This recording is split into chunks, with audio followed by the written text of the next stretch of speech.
Welcome to the Dialogue by Wirepoints, connecting the dots between our economy, government, and people.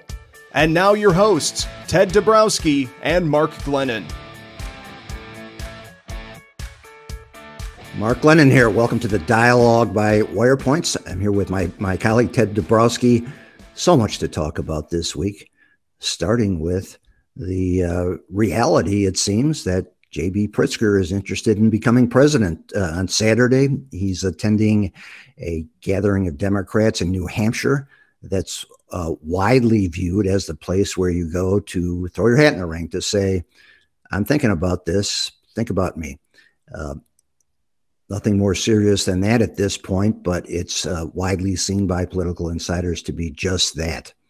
And as we go through this, turns out that the other topics we have to talk about from the week really kind of tie back into that. Ted, in my view, many of us in Illinois may get a laugh out of this, but I think it makes sense in terms of the way Democrats are thinking. First of all, to get through the primaries for any presidential run, you've got to deal with the extremists in your party, and the extremists are dominant in the Democratic Party now. It's widely known that only hardcore liberals will get through that process. Pritzker certainly delivers on that, and he's unknown to people around the country. A record in a particular state hasn't proved to kill off presidential ambitions in the past. I recall Governor Dukakis running from Massachusetts, and people from Massachusetts just squirming with anger about it, but he got the nomination, and he certainly got the money, and cosmetically, he's a very attractive candidate, again, from a Democratic perspective. And they have shown no signs of backing off from the very far left agenda that they have. In fact, the Financial Times, which leans left, had a brutal article about this, that the Democrats are just not listening to what the country is saying. So, Ted, what do you think about this? J.B. Pritzker for president, Ted. Well, Mark, it's really interesting. Pritzker has a unique situation here where he took over after Bruce Rauner, and Pritzker can claim that Rauner made an absolute mess of this state, and that since Pritzker took over, he's done things really well. And it all coincides with, of course, COVID. It coincides with the $200 billion, nearly $200 billion that Illinois received from COVID, both in the private and private sectors. And since Pritzker took over and he's managed to get through some of that COVID stuff, well, we've gotten 6 credit upgrades from the 3 different credit agencies. That was after 23 credit downgrades. He's got fewer unpaid bills. He claims he's balanced the budget. Pensions are a little bit better, quote. He can say that the census numbers, this recent error that the census says they made, and that says that Illinois may have actually grown. He can say he's bringing back a population growth. He can pitch all his green movement and how he's leading the country in pushing the green agenda. I think he'll feel comfortable in pitching his critical race theory, sanctuary state, all the abortion laws he's done. So he's a true progressive, and he might say that that's the direction of the country, and he'll go for it. So it's really quite an opportunity for him. Of course, what we'll talk a little bit about, as we continue this discussion, is that's really not where the state is. The state's in a big trouble, and the continuing problems and data that come out of the state continue to show that we're a laggard. We're an outlier nationally in all kinds of stuff.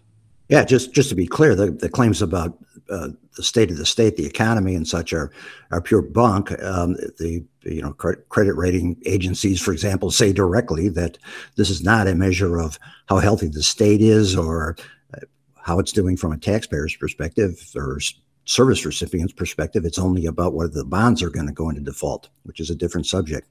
But yeah, let's go through the issues that have come up this week, and because they really constitute the list of items that he'd have to talk about in that run if he were to do it.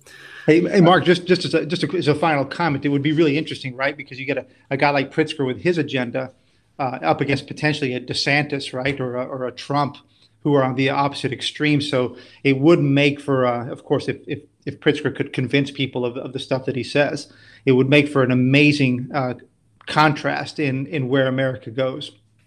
Sure, that's right. So prices, of course, are on the top of the agenda for most Americans. And we got some really good traction this week on a piece we wrote about the 50% increase that's coming for most electricity consumers in southern and central Illinois. Everybody who's an Ameren customer, that's their market down there, and some other parts of the state, and an issue of brownouts potentially looming, and that comes from the best sources available. The group that manages the grid essentially for our section, it's called MISO.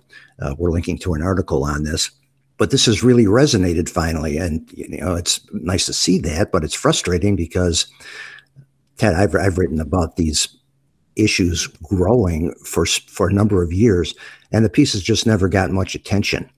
But once you get a price increase coming for consumers, and you tell them that your electricity may get browned out, then they start paying attention, apparently. Well, it's too late. So, we've got these price increases in hand. The brownout risk is here now, and that's unquestionable. Why? There are a number of reasons, not all Pritzker's fault, not all the government's fault. They include generally increasing energy prices caused in part by the war and by inflation in general, by the war in Ukraine. That increases natural gas prices, for example, which runs a large part of our energy grid. But unquestionably, a big part of it is the shift to renewables. And very simply, the line that was used by skeptics of this for a long time is absolutely perfect. They said, you're trying to fly an airplane while you're trying to build it. And that just doesn't work. They simply mismatch supply and demand. They are not getting renewable sources online fast enough to cover demand. And that is the primary part of the problem. And, that much of it, you really just can't argue with, I think. Renewables, we're not against renewables. They obviously have a long-term place in the solution as long as they can be made affordable and competitive with other prices. But this war on fossil fuels of any kind has a price. Joe Biden said he was going to destroy the industry entirely while he was campaigning. Governor Pritzker set these goals of 100% renewables by 2045. That excludes nuclear, by the way, because we've got a moratorium on new nuclear construction. And that just doesn't work. The supply is not going to be there for energy prices.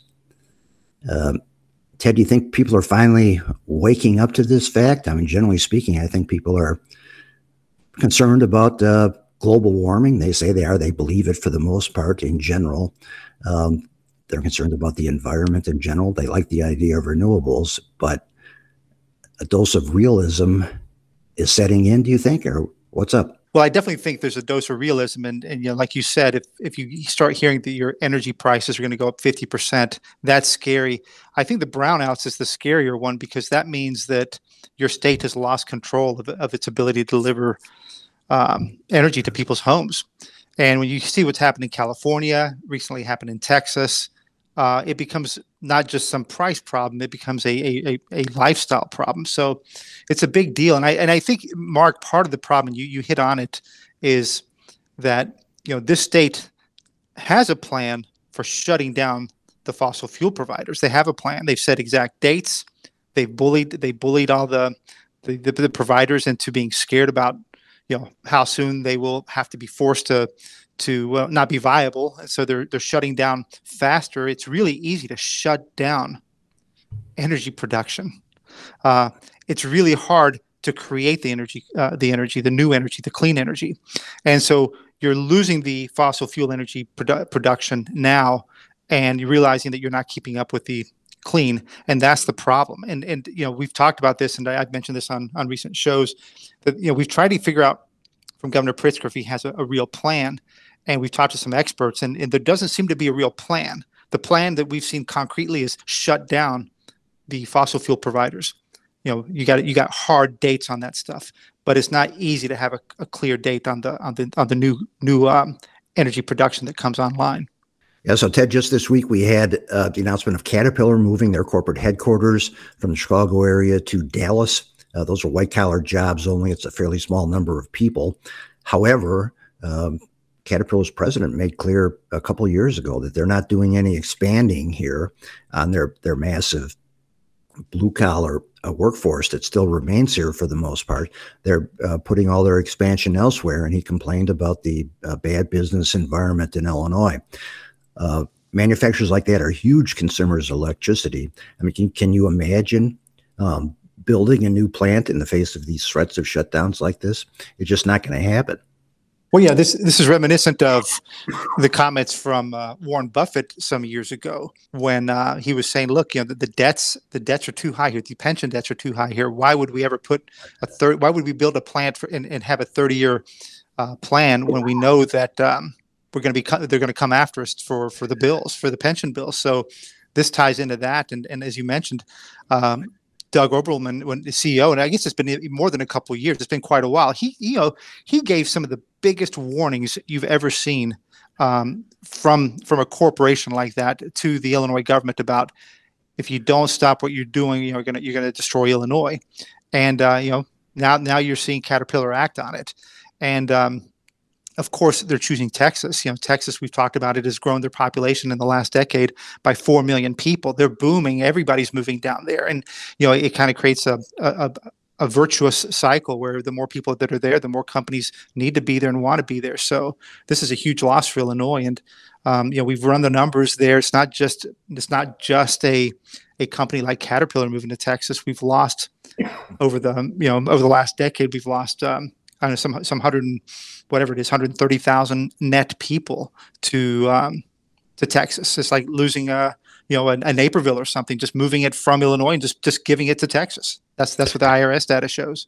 Yeah, Ted, and the defenders of Illinois' green energy policy say, "Oh, you can't blame CEJA. That's the big new, very aggressive, most aggressive plan in the country for shifting to renewable energy. You can't blame CEJA that was passed last year for this, because these shutdowns of the coal-fired plants were announced before CEJA, and this new law is only now going into effect." Well, no. The writing has been on the wall. So, Pritzker was very clear when he took office on the general outline of this kind of plan.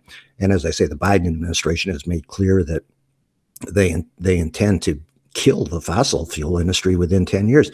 In fact, the Secretary of Energy, Jennifer Granholm, was on television just this week saying, "We want you, energy industry, to crank out more stuff, put in the investment to get us more energy now.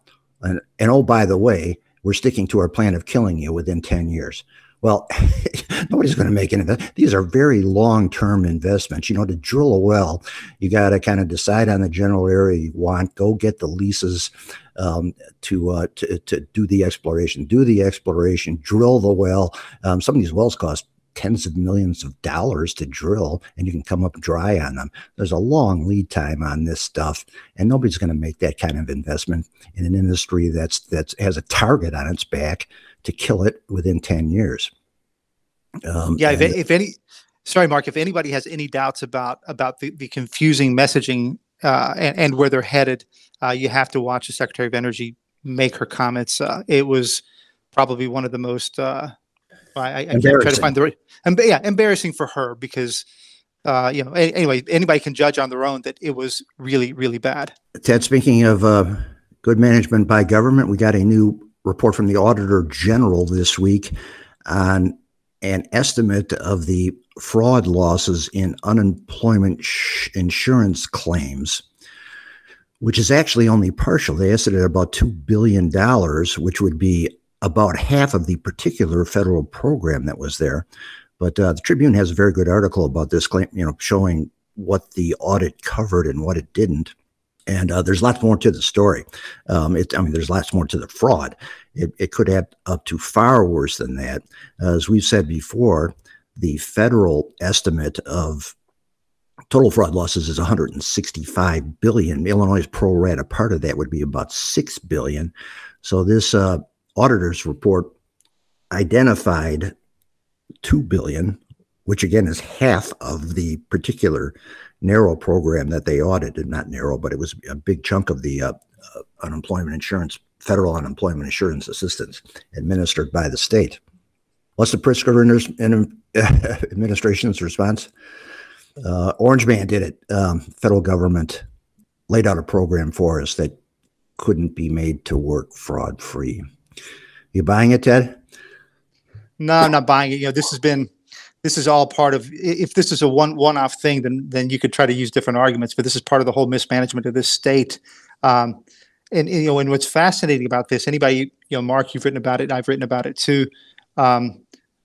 There's been no plan on how to plug the hole, right? So not only is there a huge hole for this unemployment insurance fund, which they just used COVID aid to partially plug the, let's call it, it's roughly a $6 billion hole that Illinois has.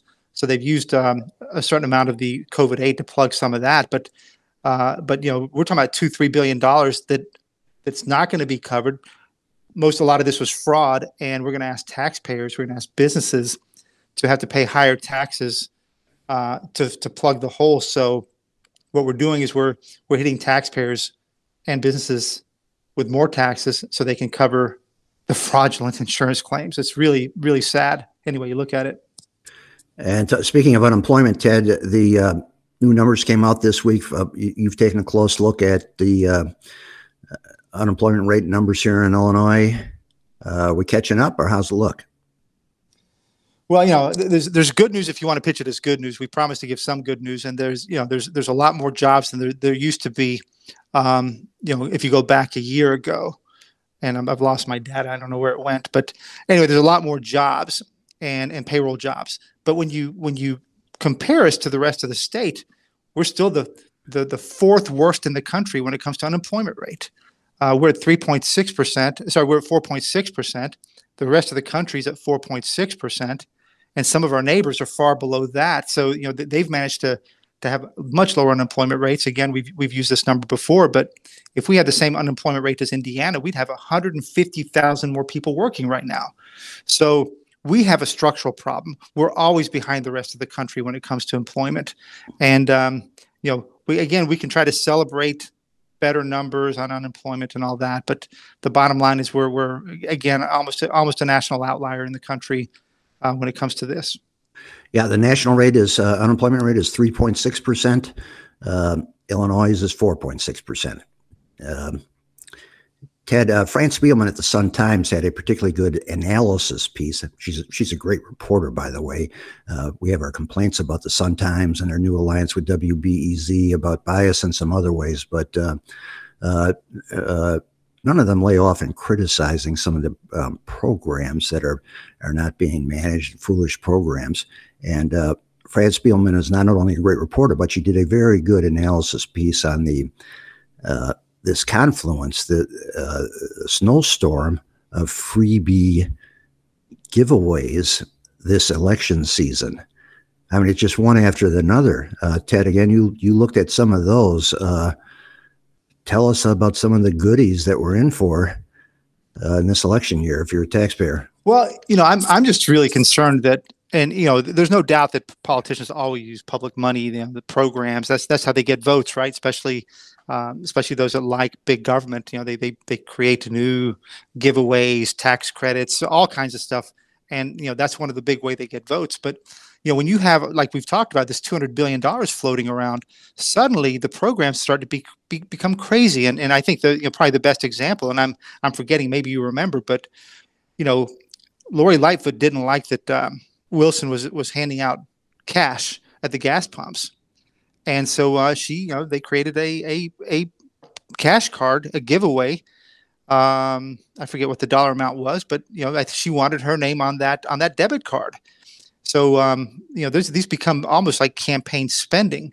I have a long list here, for example, of Pritzker's recent awards that he's done in his press releases. Pritzker administration awards $34 million in tax credits for affordable housing. Well, that's again another way of just sending a signal to a whole bunch of people that he's spending money here and there. There's another one here that says he's got a $309 million assistance program for Illinois homeowners.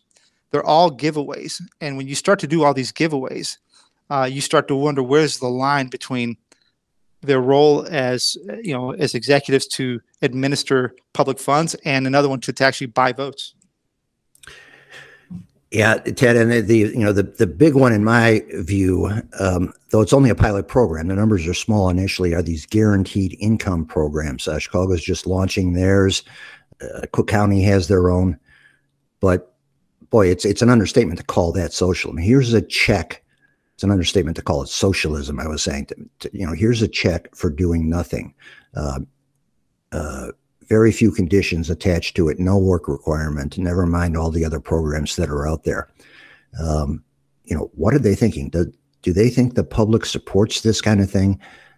They're just out of touch on this. And of course, it's all being funded with this huge gush of federal money that came in under the guise of pandemic relief.